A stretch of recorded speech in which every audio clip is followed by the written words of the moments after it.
We lose approximately 3 to 8% of our muscle mass every decade after the age of 30. And while that may not seem too trivial if you are not a bodybuilder or someone who's interested in having a huge amount of muscle mass, it not only affects your physical capacity, but how you end up aging in later years. There is a reason why a lot of medical professionals and highly popular podcasters are talking about muscle loss and muscle health. The general term and reason behind it is because they are thinking about sarcopenia. I'm a bit surprised that there aren't more people that talk about this. You do a lot, but the medical system doesn't seem to talk enough about frailty and sarcopenia. And I worry that even when I wrote Outlive, I didn't do enough of a job emphasizing it. But when you think about quality of life, which most people care about at least as much, if not slightly more than length of life, I think frailty just kind of wins the day. I know that a lot of people, for older people, they have to, hold on to both sides and rock until they get up. It's very difficult for a lot of people. Especially when you're in shape, yeah. And even if they're younger, like before they're 40. I believe that there are going to be phenotypes of youth starting, way earlier. Yeah. Decreased muscle mass, of strength and function. The last 10, 15 years, there's been a shift towards this idea that muscle is an organ of health. People think of organs and they think of your intestines, they think of your liver, they think of your heart, your brain. You don't think about muscle. But muscle fits every definition of an organ.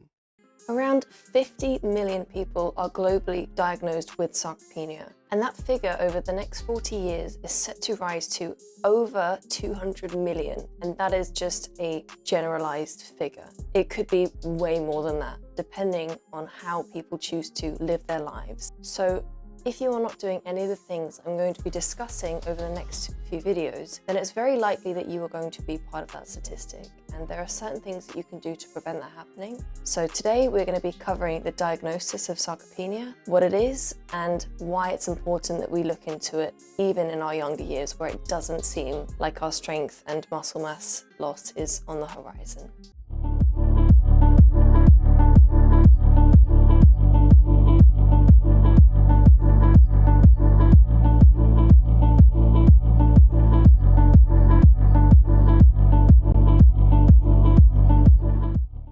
So what is sarcopenia? Sarcopenia is a degenerative neuromuscular disease which is partially driven by just aging itself. So the condition leads to low muscle performance, quality, and it slowly deteriorates as we age, especially if we're not using our muscles efficiently. So there are two types of sarcopenia. One is primary and the other is secondary. Primary sarcopenia is purely a result of aging. It's a biological process which naturally happens because over time, as we get older, our cells start to degenerate, we get more mutations, and just similarly to if you buy a brand new car and you use it over a number of years, it's slowly starting to become less efficient and work less well. It's not going to be as fast as the newest sports car that's coming out. Same works with your body and physical health. Just as we age, we become less efficient at certain things and our body slowly starts to decline. The second is secondary, which is more influenced by secondary or alternative factors which contribute towards either bringing up more muscle mass loss or accelerating the process itself. So that relates more to what your lifestyle factors are like, which contribute towards sarcopenia, and also if you have any other medical conditions which can accelerate muscle loss. Now, it's important to highlight that sarcopenia also discusses not just the amount of muscle mass you have, but more inclined towards the functionality of it. Because you can have a laptop which looks like it's working well, it's brand new, but when you start to use it, you realize that it's slow at processing things, it starts to glitch, applications don't work well. A similar thing happens with your muscles, that even if on an impedance analysis or a DEXA scan, you have a higher amount of muscle mass, it doesn't necessarily determine the physical quality or capability of that muscle itself. And we see this in obese populations where they will have higher amounts of muscle mass, but the actual functionality of it is poor. So the same goes for sarcopenia. Even if your muscle mass looks relatively normal, once we test it, if it doesn't function as we would have expected it to, then your risk of further deterioration is going to be greater, even if you are in a position where when you first get tested, your muscle mass is within a normal range. Over time, that will start to deteriorate if you are not physically active. So diving into what causes sarcopenia, as I mentioned earlier, we have primary and secondary factors. One of them is just to do with the hormonal changes that we have as we age. So we all know now that women go through menopause and men go through andropause, and both of those encompass a reduction in sex hormones as we age. For men, a lower testosterone level means it's harder to build muscle. They will often experience sexual dysfunction as well. And if you have less testosterone, you're less able to build muscle and retain it as well. So we see strength decline in combination with this. With women, we see reductions in testosterone as well, but in addition, we see reduced estrogen and progesterone. Both of these hormones are important, more so estrogen in bone health and muscle maintenance as well. So when we see a reduction in both of these, because our ovaries are no longer producing them, and we rely more on our adrenal glands to produce estrogen and progesterone once we go through the menopause. We also produce more cortisol, which is a catabolic hormone, which means we are less efficient at building muscle and more so wanting to get rid of it. When we see hormonal changes like this as we age, it's something again that we need to think about that's going to start to slow us down and make us less efficient at building muscle mass and retaining our strength. Another one is you see a reduction in thyroid hormone, so T3 levels, which we measure in blood tests, typically tends to reduce as we age. We have a slower basal metabolic rate, which is our ability to burn calories at rest. So that number will decline. So we burn less calories, we start to slow down. Similarly to when I was talking about the car analogy earlier, things just become slower and less efficient, especially if we're not maintaining them. The other change we see are changes in growth hormone and insulin growth factor, or IGF-1. Both of these promote cell growth, repair, and as they reduce as we age, we also see that our ability to generate cells and function optimally also reduces. That's why in older populations we start to see things like cognitive decline, changes in muscle mass and body composition. It's purely just to do with a lot of the time the hormonal shifts that occur with aging as well. The other one is physical activity. So as you can imagine, when people are older, they tend to typically want to move less, and if you are physically inactive, you are not using your muscles. So it's just like the phrase, if you don't use it, you lose it. It applies to muscle function and strength. So we see more rapid decline in people who are physically inactive or sedentary populations. So your risk of disease and developing sarcopenia is greater. Chronic inflammation, sometimes as a result of disease such as type 2 diabetes, is also a contributing factor towards sarcopenia. We know that if we have chronic inflammation and our bodies are not responding well to external factors, then we are less likely to be able to maintain muscle mass, and our cortisol is going to be higher, which will break down muscle tissue even faster. So we see in people who have chronic inflammation, and sometimes that's due to an autoimmune disease as well, that the muscles are less efficient at working. We have a higher protein turnover, which means we use more protein to be able to grow and repair.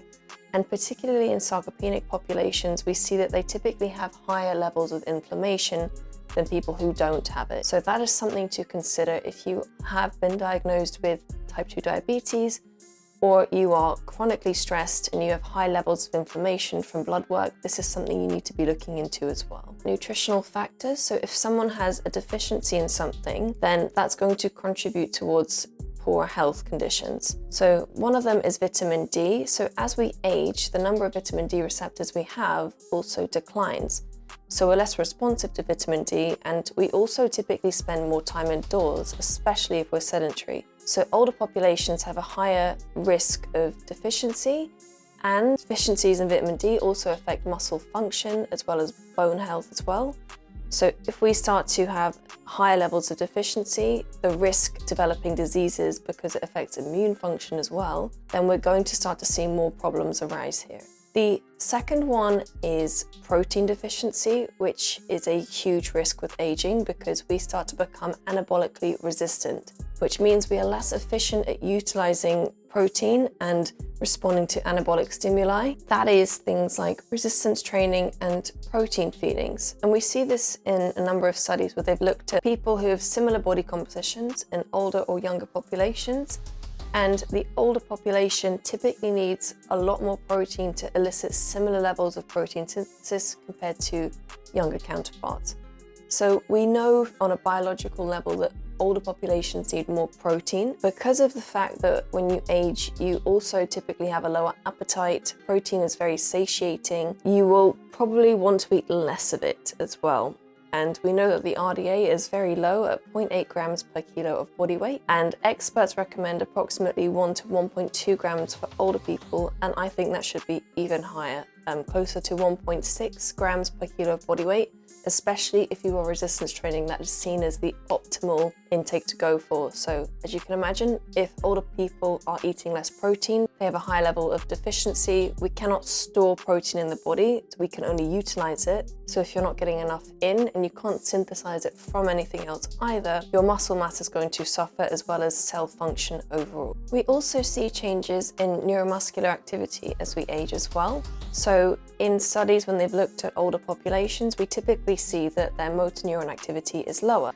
And we also know this from cognitive decline with aging as well. It's something that just naturally occurs. That risk is accelerated, especially if we are inactive and we do not use our muscles well. Because of the fact that these neuromuscular changes occur, we see reductions in power and strength, and ultimately that dictates muscle functionality and its ability to perform well. So similarly to physical inactivity scenario I was talking about, because of the fact that neuromuscularly we change and our brain and body don't connect quite as well, we see this as influencing our body's ability to build muscle and be able to function well. So when we think about the signs and symptoms of sarcopenia, what do we think of? One of them is a reduction in physical strength. So that's not just talking about what we're lifting in the gym. That's thinking about how easy is it for you to get out of bed in the morning? Can you carry things the way you were able to a couple years ago?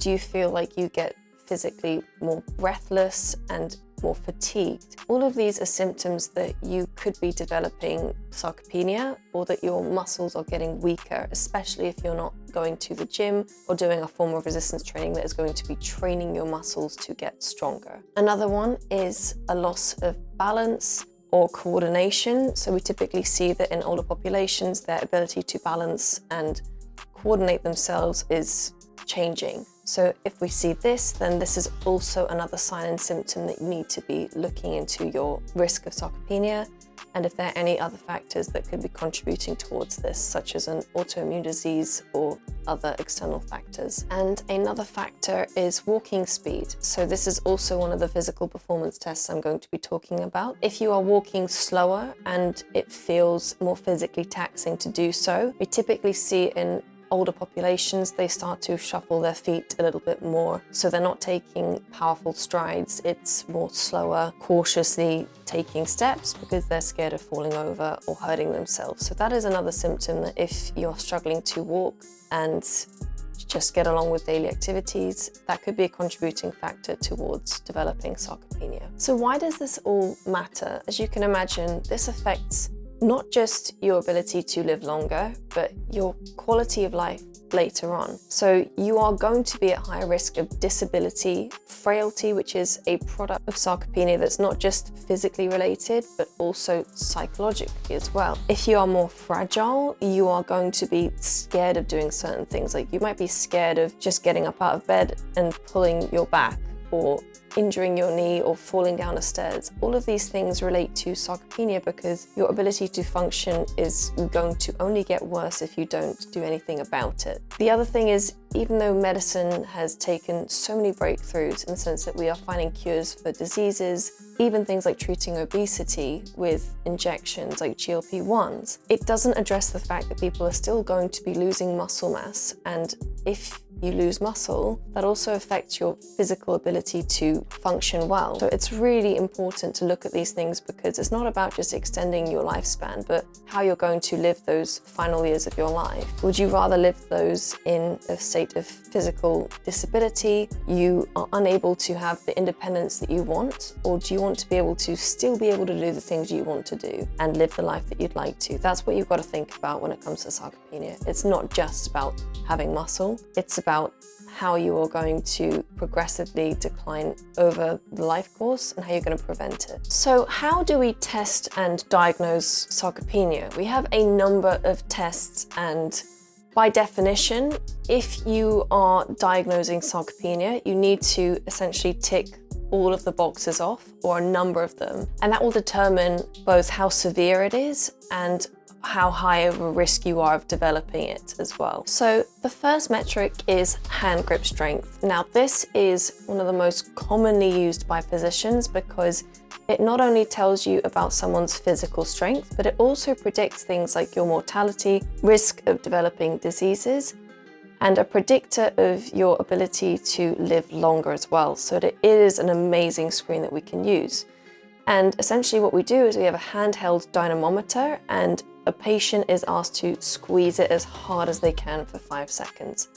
And the score that you get determines how strong you are, because hand grip strength itself is related to a number of daily activities which you might not think about, but even just your ability to hold on to something, like your shopping bag, to be able to grab things, even in the gym when we do things like a heavy deadlift or pull-ups, or even holding a weight in your hand, they all require you to be strong. So the cutoff points we have for men are 30 kilograms, and for women it's 20 kilograms. So if you fall within 2 standard deviations of this number, you are considered as either being sarcopenic or at high risk of developing further deterioration. So like I mentioned earlier, the physical performance and strength tests are hugely used in diagnosing and screening for sarcopenia. The next one is a bioimpedance analysis, or DEXA scan, which ultimately is just measuring your body composition. So the good thing about these scans is they are typically quite accurate.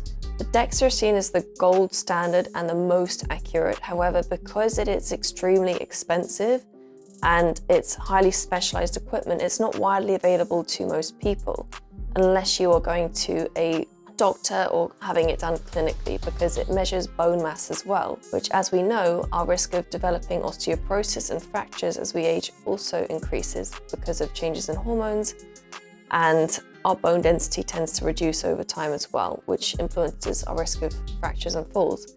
So the DEXA will give you a reading, and that measurement will determine how much muscle mass you have. So if you are in the category of muscle mass where you have 20 kilos as a male, or 16 or 15 as a female, you are considered as having low muscle mass. And that would ultimately mean that you are at higher risk of having severe sarcopenia or having further deterioration if your muscle function is also low. So that's again another test that we use in combination with hand grip strength to help diagnose sarcopenia. And then we have a number of physical performance tests which assess for frailty as well. So one of them is a gait speed analysis. So if your walking speed is below 0.8 meters per second, you are considered as having low physical performance, and ultimately that would also contribute towards diagnosing sarcopenia. Another one is a sit to stand test, which is where you would have to sit down on a chair and stand up, and then the physician would ask you to do 5 reps as fast as you can, and the time that it takes you to do so will determine your physical performance. Or the alternative is where they just time you for 30 seconds and see how many repetitions you can do. So these are just some of the tests that they also use in combination. So we have the measurement of strength, muscle mass, and physical performance, and the combination of these will determine how severe your sarcopenia is, or if you're at higher risk and need to start doing something now to prevent it further deteriorating. So that's it from me today. Thank you so much for watching. Stay tuned for part 2, where we are going to be talking about the treatment of sarcopenia, and all I will say is not all hope is lost, that we are going to go into the research and talk about why Even if you are in a high-risk category, there are still things that you can do to improve this and ultimately help improve your quality of life and help you live longer and stronger. So thank you for watching.